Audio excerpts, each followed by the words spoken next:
संत सम्राट सदगुरु कबीर साहब की मौलिक वाणी बीजक पाठ से प्रारंभ हुआ। तत्पश्चात भजन और फिर संतों के सुंदर विचार श्रवण कर रहे हैं। अभी आप श्री गुरुभूषण साहब जी से गणित के नियम की तरह जीवन के नियमों का बहुत साफ साफ चिंतन सुने हैं। जैसे गणित का नियम सर्वत्र एक पाया जाता है, इसी प्रकार से जीवन का भी नियम सर्वत्र एक है।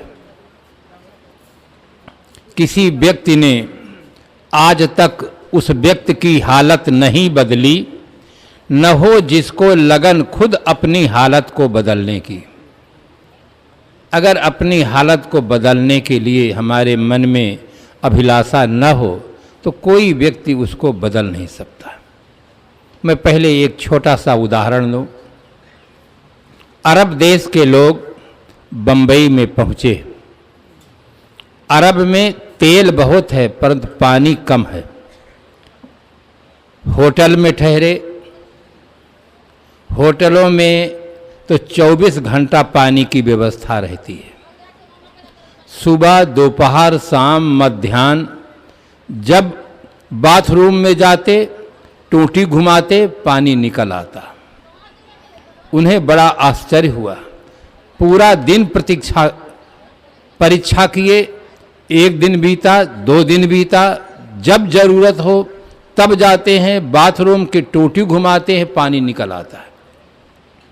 वे निर्णय लेते हैं कि चलते समय इस टोंटी को निकाल के ले चलना है, अपने देश में लगाना है। हमारे यहाँ पानी की बहुत कमी है, इसमें इतना बड़ा करिश्मा है, इतना बड़ा जादू है। घुमाओ पानी निकल आता है, दूसरे साइड घुमा दो पानी बंद हो जाता है। तीसरे दिन जब जाने का समय हुआ, मैनेजर साहब के पास गए, वहाँ बिल चुकाए। मैनेजर ने सोचा कि ऐसे आदमी अगर हमारे होटल में आते रहे तो हमारा होटल बहुत आगे बढ़ेगा, इसलिए चलते समय इनको गेट तक पहुंचाना चाहिए। चलते समय पहुंचे, मैनेजर उठे, कुछ लोग साथी उठे, एक व्यक्ति बाथरूम में चला गया टोटी को निकालने के लिए। अब टोटी हाथ से कैसे निकले? दूसरा व्यक्ति चला गया, तीसरा चला गया। मैनेजर को बड़ा आश्चर्य हुआ कि एक बाथरूम में 3-3 आदमी क्या करते होंगे। 3 आदमी एक बाथरूम में पहुंच गए। तीनों जब नहीं पहुंचे तो मैनेजर को संदेह हो गया। जाकर झांकते हैं जंगला से, तीनों आदमी कोशिश कर रहे हैं हाथ से कि टोटी निकले। मैनेजर को और बड़ा आश्चर्य हुआ कि इतने संपत्तिशाली व्यक्ति ये क्या कर रहे हैं। अंतिम में टोके। उन्होंने कहा, जब आप देख ही लिए हैं, हमारे यहाँ पानी की बहुत कमी है। 3 दिनों में अनेकों बार हम परीक्षा किए हैं, जब घुमाते तो पानी निकलता है। ये टोंटी हमें दे दीजिए, जो पैसा चाहें आप ले लीजिए। मैनेजर ने कहा, आप बाहर आइए, इससे अच्छी टोटी हम आपको दे देंगे। उन्होंने कहा, उस टोटी की हम परीक्षा नहीं की है, इस टोटी की परीक्षा किए हैं। इसी टोटी को हमें दीजिए, इससे अच्छी हमें नहीं चाहिए। मैनेजर ने कहा, श्रीमान जी, इस टोटी से आप जो पानी निकलता है, इसके पीछे बहुत बड़ा राज छिपा हुआ है। फिट बोर है, ऊपर टंकी है, नल लगा हुआ है, केवल टोटी बाहर से दिखाई देती है। अगर पानी का बोर जो है, यहाँ से हम बटन न दबाएं, टंकी में पानी न हो तो दिन भर घुमाएंगे तो इसमें एक बूंद भी पानी नहीं निकलेगा। टोटी से पानी निकलता है किंतु टोटी में पानी नहीं है। टोटी से निकलता भर है, पानी का केंद्र ऊपर है, टंकी है, तब टोटी से निकलता है। बंधुओं, यही राज हमारे जीवन का ही है। हमारे जीवन में जो अच्छे कर्म होते हैं और बुरे कर्म होते हैं, उसका स्रोत बाहर नहीं है। आप देखते हैं कि कोई आदमी हाथ से गलत काम करता है। हाथ तो एक साधन है, गलत भी कर सकता है, अच्छा भी कर सकता है। उसका स्रोत बाहर नहीं, भीतर है। इसके लिए संत सम्राट सदगुरु कबीर साहब ने बहुत सुंदर समाधान दिया है। आज की सबसे बड़ी समस्या का समाधान साहेब जी ने बीजक में बहुत थोड़े शब्दों में किया। आज पूरे विश्व की सरकारें चिंतित है कि आदमी को अच्छा आदमी कैसे बनाया जाए। आज ऐसे ऐसे यंत्र लगे हैं, जितने आदमी जिंदा हैं सबको मारा जा सकता है। विज्ञान ने इतनी बड़ी शक्ति आदमी को दिया है, किंतु एक भी मुर्दा को जिंदा बनाने की क्षमता विज्ञान के यंत्रों में नहीं है। आदमी के मस्तिष्क में जो विचार उत्पन्न होते हैं उसको पकड़ने की, देखने के लिए यंत्र नहीं है, तो जो विचारों का दृष्टा है, साक्षी है, उसको यंत्र कैसे पकड़ सकते हैं। आदमी के भीतर खराबी है, बाहर तो उसका केवल परिणाम है। खराबी का मूल स्रोत भीतर है। जैसे बाहर केवल पानी टोटी से निकलता है, पानी कहीं है, निकलता टोटी से है। कर्म कहीं से होता है, किंतु उसका स्रोत कहीं और है। उसके लिए साहब जी ने बीजक में कहा, जो रहे करवा सो निकरे टोटी। जो करवा में होता है वो टोटी से निकलता है। करवा एक लोटा होता है टोटी वाला, अगर उसके भीतर हम दूध भर देते हैं करवा में तो टोटी से दूध निकलता है। करवा में घी भर देते हैं तो टोटी से घी निकलता है। करवा में पानी भर दें तो टोटी से पानी निकलता है। तात्पर्य है कि जो करवा में होता है वो टोटी से निकलता है। करवा क्या है? करवा है आदमी का दिमाग, ये करवा है, और टोटी है इंद्रियां। आदमी के दिमाग में जैसे विचार होते हैं उसी प्रकार से इंद्रियों के माध्यम से कर्म होता है। मस्तिष्क में जब अच्छे विचार होते हैं तो इंद्रियों के माध्यम से अच्छे कर्म होते हैं, और मस्तिष्क में जब गलत विचार होते हैं तब इंद्रियों से गलत कर्म होते हैं। अगर हमें अपने कर्मों में बदलना है तो हमें अपने विचारों में बदलना होगा। जैसा बीज वैसा वृक्ष, जैसा विचार वैसा कर्म, ये मूल है। मूल में परिवर्तन करें, परिधि में परिवर्तन अपने आप हो जाता है। जो रहे करवा सो निकरे टोटी की बात जब आती है तो मुझे अकबर बादशाह और बीरबल की याद आ जाती है। प्रातःकाल का समय था, अकबर बादशाह और बीरबल भ्रमण के लिए निकले थे। कहा जाता है प्रातःकाल की हवा अनेक रोगों की दवा।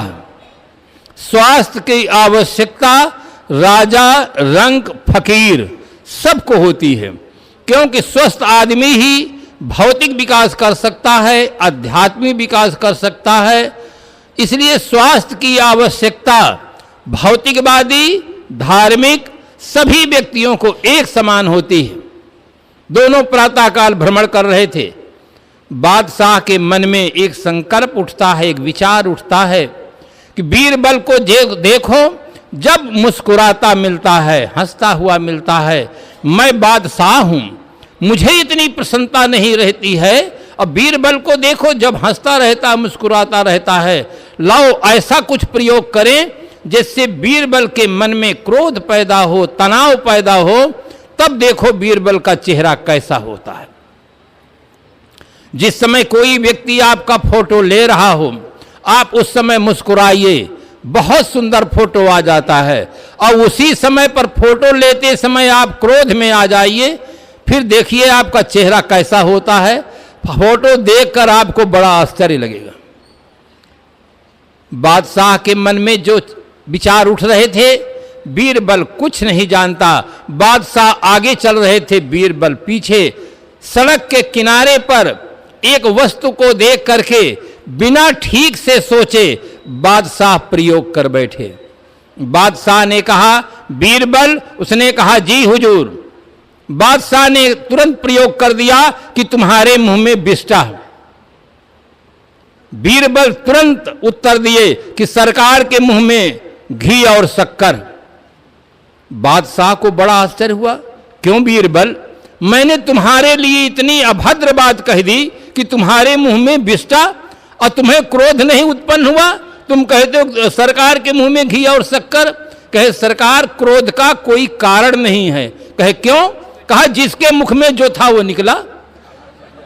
बादशाह ने कहा क्या मेरे मुख में यही था? हुजूर आपके मुख में जो था वो आपके मुख से निकला, मेरे मुख में जो था घी और शक्कर मेरे मुख से निकला। बादशाह इतना लज्जित हो जाता है, पानी पानी हो जाता है, न धरती फटती है न आसमान में उड़ सकते हैं। स्वयं प्रयोग किए थे। तात्पर्य कि जो भीतर होता है वो बाहर निकलता है।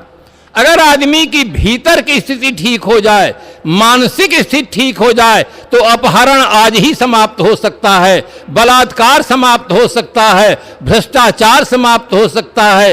एक आदमी वो है जो दिन भर श्रम करता है, सायंकाल दुकान में जाकर जहर खरीदता है, बीड़ी लेता है, सिगरेट लेता है, गुटखा लेता है, पान पराग राजश्री खाता है, शराब लेता है, और एक आदमी वो है कि उसको फ्री में दो तो छूता ही नहीं है। एक आदमी दिन भर की कमाई दे करके ग्रहण करना चाहता है, एक आदमी फ्री देने पर भी स्वीकार नहीं करता है। इसका कारण बाहर नहीं है, इसका कारण भीतर है। एक की मानसिक स्थिति इतनी निर्मल है कि उन पदार्थों के उपभोग की वासना ही नहीं है, इच्छा ही नहीं है, और एक आदमी इतना दीनहीन लाचार है कि दिन भर के श्रम से जो पाता है उसको खरीदने के लिए वह लाचार हो जाता है। इसलिए बंधुओं, भीतर की स्थिति ठीक करो। आज आदमी अपनी आर्थिक स्थिति को ठीक करने के लिए 8 घंटा, 10 घंटा, 12 घंटा, 16 घंटा समय दे रहा है, किंतु अपनी मानसिक स्थिति को ठीक बनाने के लिए 1 घंटा भी सत्संग में नहीं आता है, स्वाध्याय नहीं करता है, साधना नहीं करता है। साधन संपन्न होने के लिए लोग बहुत परिश्रम करते हैं, साधन संपन्न होने के लिए लोग बहुत परिश्रम करते हैं, मगर साधना के लिए कुछ नहीं करते हैं। आज आदमी केवल साधन संपन्न बनना चाहता है, और साधना संपन्न बनने की बहुत बड़ी आवश्यकता है। मनुष्य के जीवन में दोनों की जरूरत है। हम साधन संपन्न बने, साथ साथ साधना संपन्न बने। रावण साधन संपन्न व्यक्ति था, सोने की लंका थी, बहुत बड़ा परिवार था, अपने समय का प्रकांड पंडित था, भौतिक समृद्धि उसके पास पर्याप्त मात्रा में थी, किंतु साधना न होने के कारण जैसे उसके जीवन में विकार उत्पन्न हो जाता है, रावण महारानी सीता का अपहरण करता है और रावण मारा जाता है। साधना संपन्न होने की जरूरत है, तभी हम व्यसनों से बच सकते हैं, विकारों से बच सकते हैं, और अब दिव्य जीवन जीने का सौभाग्य प्राप्त कर सकते हैं।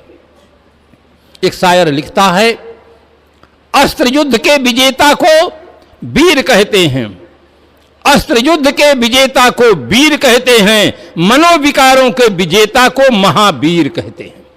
बंधुओं, आप मानसिक विकारों पर विजय प्राप्त करें तो महावीर बने।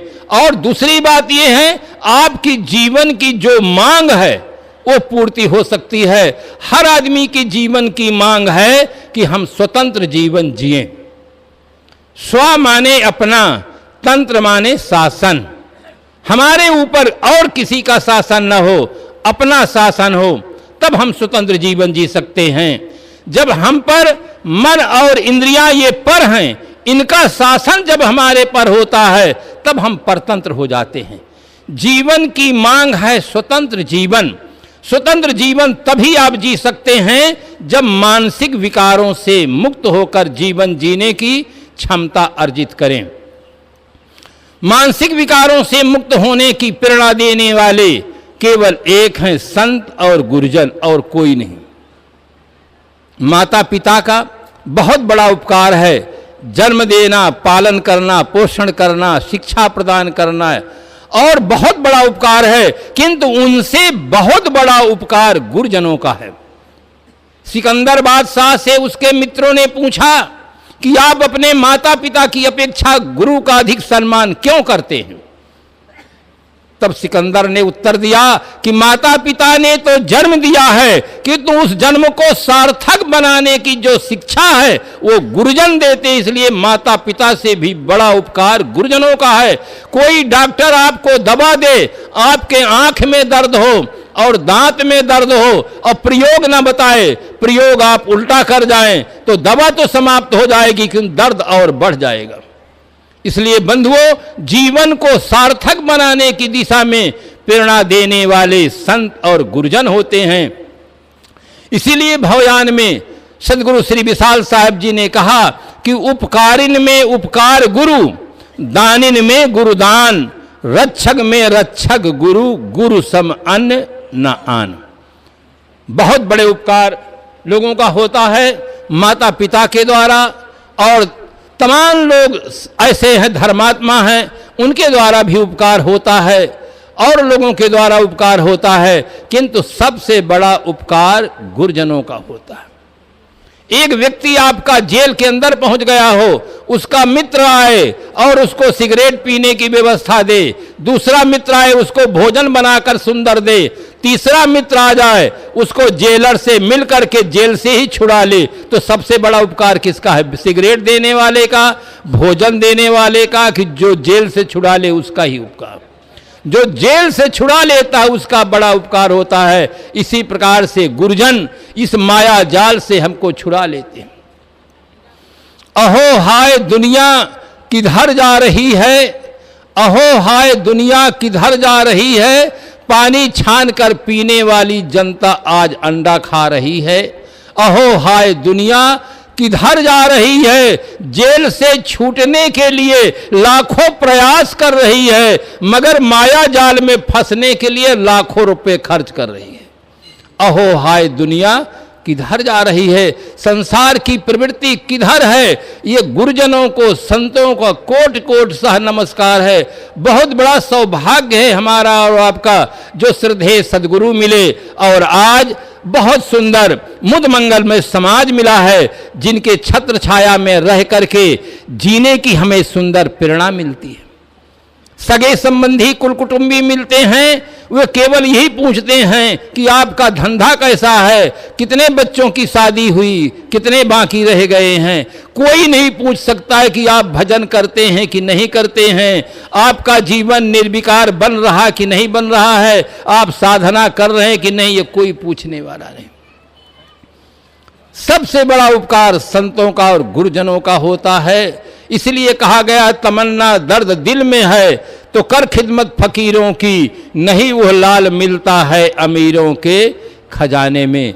आज श्रद्धेय परम श्रद्धेय श्री सद्गुरुदेव जी का कितना बड़ा उपकार है। भारतवर्ष के विभिन्न प्रांतों से, नेपाल से संत भक्त सज्जन देवियां यहाँ पर उपस्थित हैं। कितना बड़ा उपकार है। वो जीवन जीने की हमें सुंदर प्रेरणा देते रहे कि जीवन को कैसे जीना चाहिए, जिससे इसी जीवन में हमें आनंद मिले, शांति मिले, पवित्रता मिले।